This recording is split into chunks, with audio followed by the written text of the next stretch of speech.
What's up, YouTube? Welcome back to the Wallet Monkey channel, where we give you all the credit intel you need to grow your wallet. Today, let's cover some Consumer Financial Protection Bureau updates. That's right, there's huge updates on debt collection rules and how you go about disputing this, and then obviously how you go about communicating and working with the debt collection company, right? A lot of people don't know this because, again, this just rolled out in November of 2021. So this changes quite a bit with what you're gonna actually do. Now, in terms of like specifics, there is quite a bit to look at in terms of like the things you always want to look for is, okay, what does the rules as they stated, and then what do they define as you and the consumer, as well as how they define debt collection and the previous rules and things that they're rolling into these definitions. Like, it's always about the words and their meanings, okay? That is the name of the game in the legal system. So first off, debt collection is one of those things that it makes us all feel kind of gross. It definitely does me. I don't know if you feel the same. Like, it really makes me upset. Like, it pisses me off. Let's just cover some basics here. They've gotten that debt or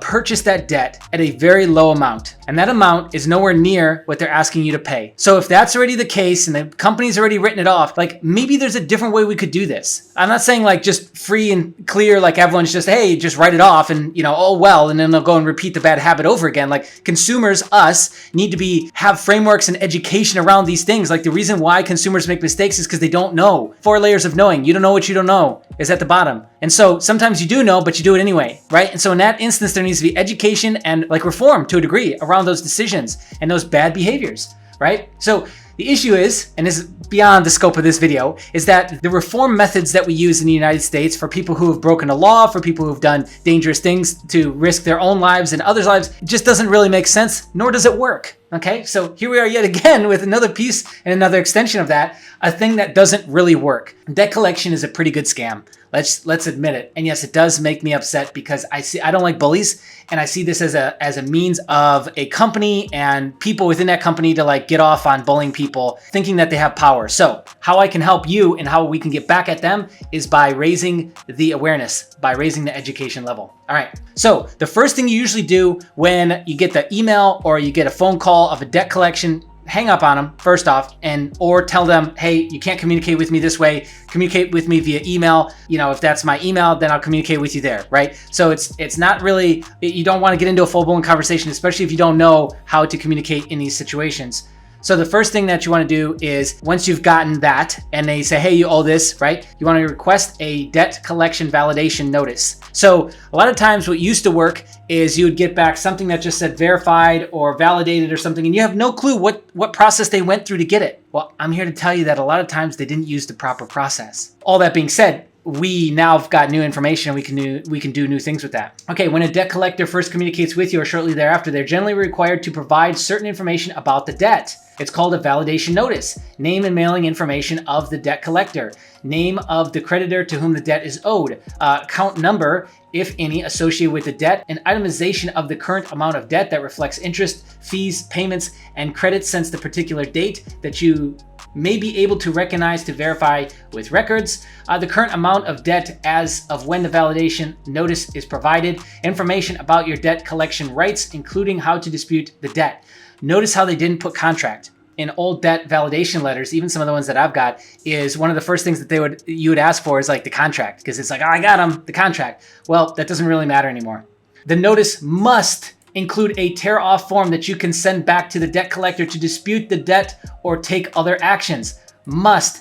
So that right there is going to force them to completely change how they interact with you. If the tear-off is not there, well, that's one piece that we can start to use against them. Okay, and I'm not going to get super deep into this video, right? How often can a debt collector call me? This is crazy, right? They're actually defining this more than 7 times within a 7-day period, or within 7 days after engaging in a phone conversation with you about a particular debt. Under the debt collection rule, you obviously want to click all these links and go read all those. And if those click off the links, then read all those. Collectors are presumed to violate the law if they place a telephone call to you about a particular debt more than 7 times. Okay, so they've got to be less than 7 times in a 7-day period. Now, also to understand something in terms of what time, that used to be another way that you could get them, is like if they're calling like in the middle of the night or something, if they know your time zone and you haven't defined when to contact them, which you should send this as a notarized letter or as some sort of notarized piece back to them, is then they don't know how to operate. And if you go long enough time without answering them, then they can make their own assumptions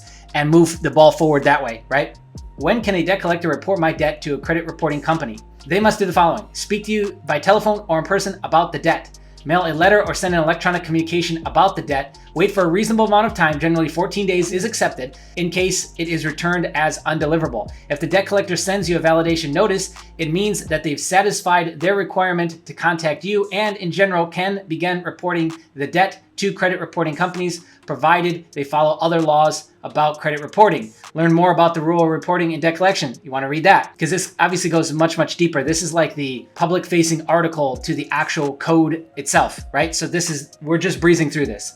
And obviously, if you've got questions, you can call. One more. Can a debt collector contact me on social media about a debt? Yes, they must follow certain rules. Keeping the message private. Their messages to you must be in private, not viewable by the general public or your friends, contacts, or followers, meaning like come and post on your wall or something on Facebook, right? That'd be a good example of that. Identifying themselves as a debt collector. If a debt collector attempts to send you a private message requesting to add you as a friend or contact a debt collector, God, this is so weird, but it's digital age, man. The debt collector must identify themselves as a debt collector. God, that'd suck, huh? Providing a way for you to opt out of their communications. Yes, again, and if you send this notarized piece of mail stating how you want to be in communication, email, etc., then they can't call you, they can't go on social media, they can't do any of that stuff, right? What is a limited content message? A limited content message is a type of voicemail that a debt collector may leave for you to include specific information. A business name that does not indicate the caller is a debt collector. Telephone number you can use to return a call, a request that you reply, and the name of whom the contact to reply to. There's a lot more beyond this, but this is a big step forward because it, once again, the issue in the past is that things weren't clearly defined. And I don't feel like they're better clearly defined now, but at least there's some new pieces that we can use to our advantage, because all this is, at the end of the day, is a game. Getting things removed is a game. Them putting things on your report and trying to get you to do this and trying to get you to, ultimately pay, it's a game. They've paid pennies on the dollar for the debt. We all know that. They're trying to ask you for full price of the debt. Even with the craziest, wildest inflation, it's way out of the realm of reality. So instead of us creating something different or rolling out, a different system, this is the one that we've got. We need to know the rules of the game and play it better than them. That is the guy who wins at the end of the day, right? It's not so much about guilty, innocent. It's about the guy who understands the code and the law better than everyone else in the room. So anyways, that's what I've got for you. I'd love to hear your thoughts in the comments section below. If you want to just help with the algorithms, just click the like button. If you're brand new here, subscribe, hit the bell notification, turn it to all. Be on the lookout. More videos coming soon. See ya.